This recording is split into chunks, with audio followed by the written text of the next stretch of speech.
एक बार एक साधु रास्ते से गुजर रहे थे। उसी रास्ते से चोर का आना हुआ। दोनों का आमना सामना होता है। साधु चोर से पूछते हैं, आप कौन हैं और कहाँ जा रहे हैं।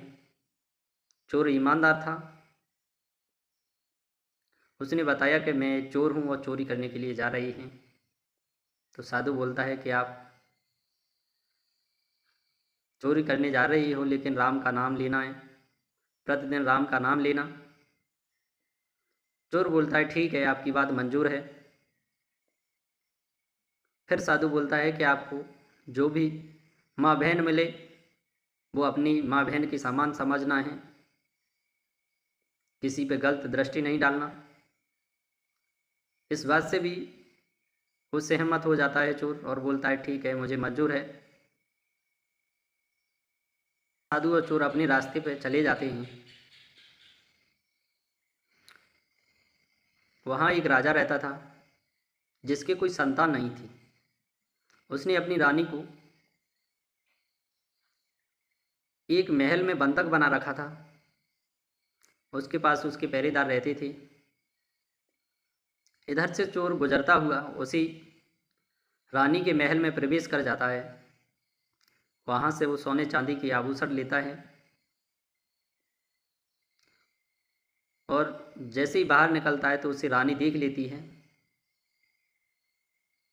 रानी पूछती है कि आप कौन हैं और यहाँ क्या करने आए हैं। चोर उसे भी ईमानदारी से ही बताता है कि मैं एक चोर हूँ और चोरी करने आया हूँ और मैं आपके ये आभूषण चोरी करके ले जा रहा हूँ। चोर की यह बात सुनकर के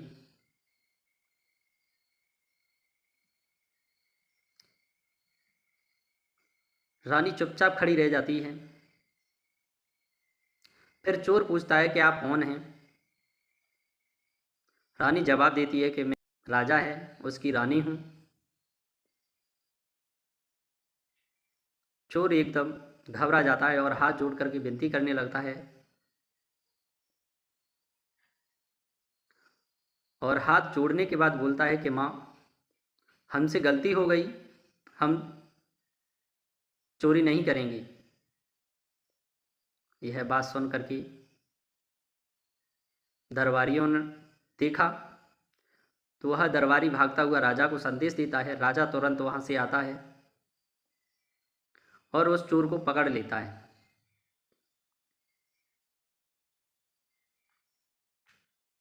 राजा जब उसे पकड़ लेता है तो वह चोर की इच्छाएं पूछने लगता है कि आपकी क्या इच्छा है।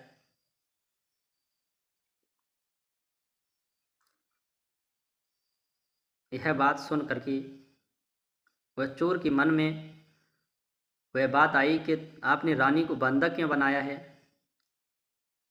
उन्हें मुक्त करिए, आप अपने राज्य में लेके आइए, अपने महल में लेके आइए।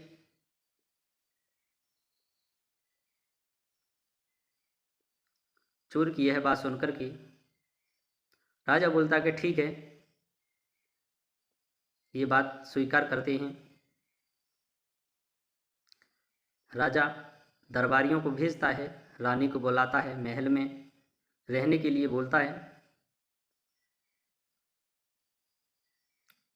रानी राजा के पास आने के बाद पूछती है कि आप हमें आप एक वचन देंगे। राजा कहता है कि पूछ, आप जो भी वचन करेंगे हम स्वीकार है, हम उससे करेंगे। यह बात सुन करके रानी कहती है, ऐसे नहीं हम मानेंगे, आप कुछ हमें सबूत दीजिए जिससे आप बात को कह कर के बदलेंगे नहीं। राजा कहता है कि आप पूछिए, जो भी पूछेंगे हम, जो भी बोलोगे हम उसे पूरा करेंगे।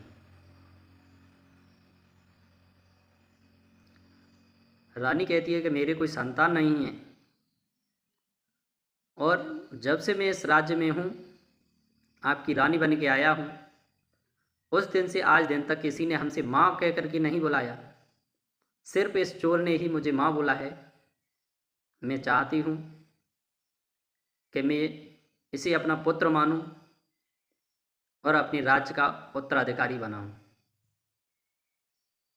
राजा कुछ सोच में पड़ जाता है। सोचने के बाद बोलता है कि मैं वचन में फंसा हूँ। ठीक है रानी, आपने बोला है तो हम ऐसा करेंगे।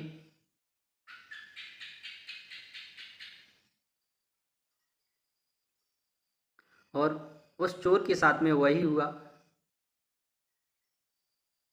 वो एक राजा और रानी का पुत्र बनकर के वहाँ रहने लगा।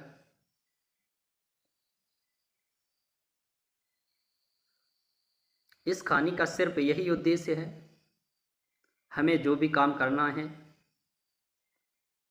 सत्य और ईमानदारी के साथ करेंगे तो हमें सफलता अवश्य मिलेगी।